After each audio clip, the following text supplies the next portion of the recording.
The Fatimid Caliphate, a dynasty claiming lineage to the Prophet Muhammad's daughter Fatima, had once been a beacon of power, culture and learning in the Islamic world. From their capital in Cairo, they ruled a vast empire across North Africa, extending their influence into the Mediterranean and the Red Sea. But by the late 12th century, their light flickered, and the once mighty dynasty faced a period of decline. Internal strife and external threats weakened their grip on power as rival factions within the court and external enemies chipped away at their authority. Egypt, their heartland, grew restless, with the populace increasingly discontented and the economy in turmoil. Into this power vacuum stepped a Kurdish warrior of immense ambition and military skill. Salahuddin Ayyubi, better known to history as Saladin. Born into a military family, Saladin rose through the ranks, his name whispered with respect and fear. His strategic acumen and leadership qualities set him apart. He served Nur ad-Din, the Zengid ruler of Syria, a powerful figure battling the Crusader kingdoms in the Levant, and learned the art of war and governance. Saladin was no stranger to the complexities of the region, having navigated the intricate web of politics and warfare that defined the Middle East. He understood the shifting alliances, the fragile peace treaties, and the constant threat from both within and outside the Muslim world, making him a formidable leader.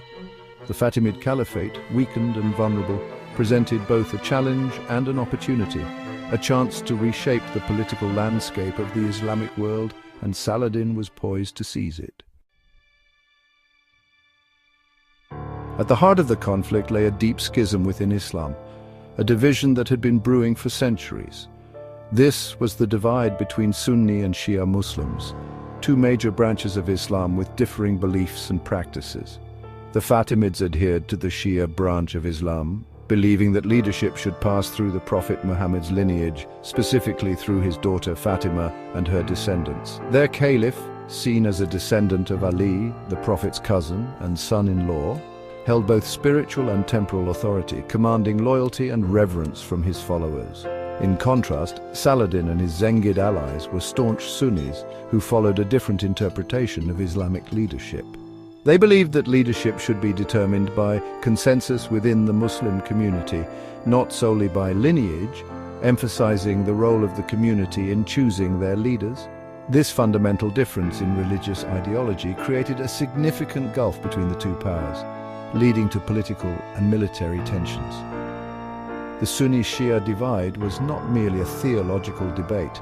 It had real-world implications that affected the lives of millions.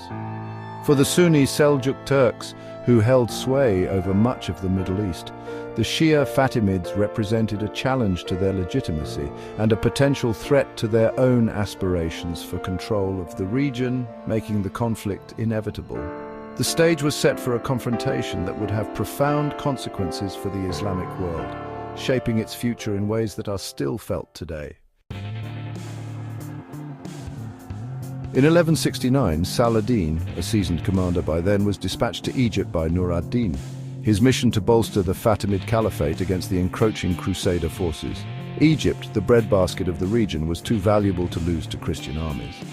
However, Saladin's arrival in Egypt was not a triumphal entry.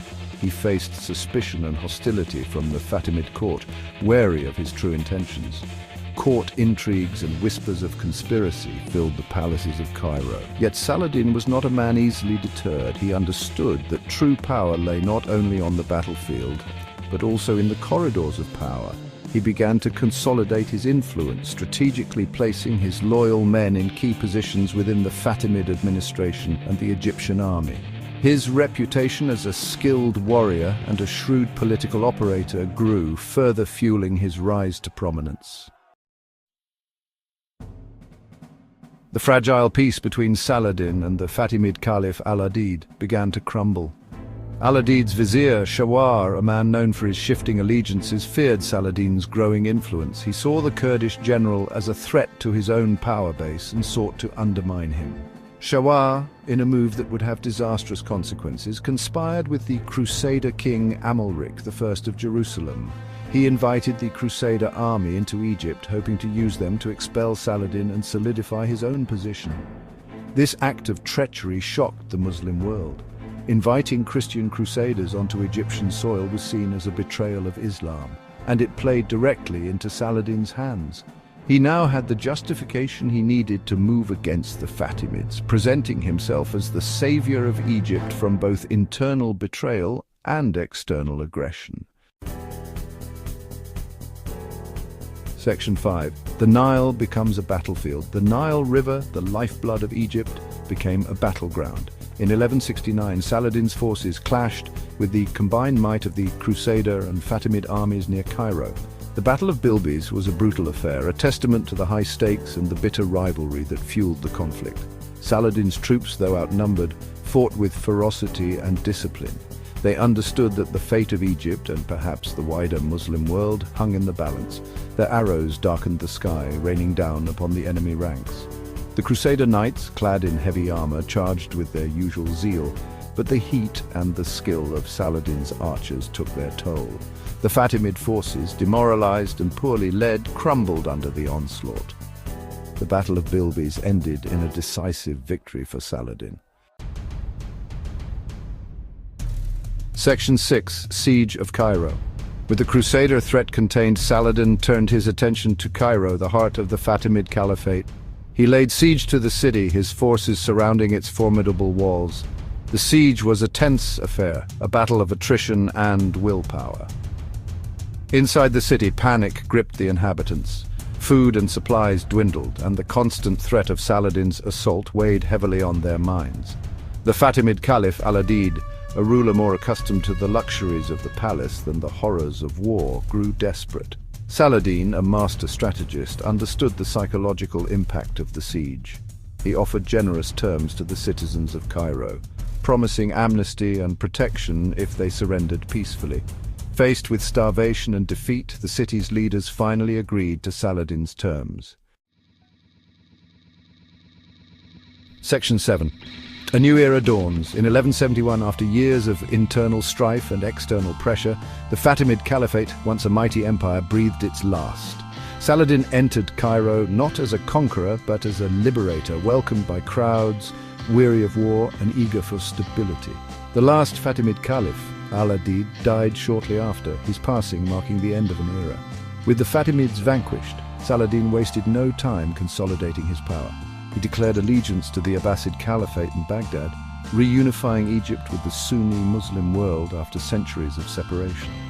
This act earned him widespread legitimacy and respect throughout the region. The fall of the Fatimid Caliphate was a seismic event in Islamic history. It marked the end of a dynasty that had ruled for over 2 centuries and reshaped the political landscape of the Middle East. Section 8. Legacy of the Conqueror. Saladin's conquest of Egypt was not simply a military triumph, it was a strategic masterclass. His campaigns were meticulously planned and executed with precision, showcasing his unparalleled military acumen. He understood the importance of timing, diplomacy, and propaganda. Saladin knew when to strike and when to negotiate, often using his diplomatic skills to outmaneuver his enemies without a single battle. He exploited his enemies' weaknesses, turned their allies against them, and presented himself as the defender of Islam. This image not only rallied his own troops, but also won him support from other Muslim leaders. But Saladin was more than just a conqueror. He was an administrator, a builder, and a patron of the arts. His vision extended beyond the battlefield, focusing on the prosperity and stability of his realm. He restored law and order in Egypt, revitalized its economy, and commissioned impressive mosques and fortifications. These structures not only served practical purposes, but also symbolized the strength and unity of his rule. His reign marked a golden age for Cairo, transforming the city into a center of Islamic learning and culture. Scholars, poets, and artists flocked to the city, contributing to its vibrant intellectual life. More importantly, Saladin's conquest of Egypt provided him with the resources and manpower to confront the Crusader kingdoms in the Levant. This strategic advantage was crucial in his subsequent campaigns. With Egypt as his power base, he could launch jihads, holy wars, with a force and fervor unseen since the early days of Islam. His legacy as a conqueror and a unifier continues to inspire to this day. Section 9. Echoes in time. The echoes of Saladin's victory in 1171 reverberate through history. His conquest of Egypt remains a testament to his military genius and political acumen. He is remembered not only as a fierce warrior, but also as a just and chivalrous ruler, even earning the respect of his Crusader adversaries. The fall of the Fatimid Caliphate and the rise of Salahuddin had a profound impact on the course of Islamic history. It shifted the balance of power in the region, paving the way for the resurgence of Sunni Islam and setting the stage for the epic confrontations between Salahuddin and the Crusader kings, culminating in the Battle of Hattin in 1187.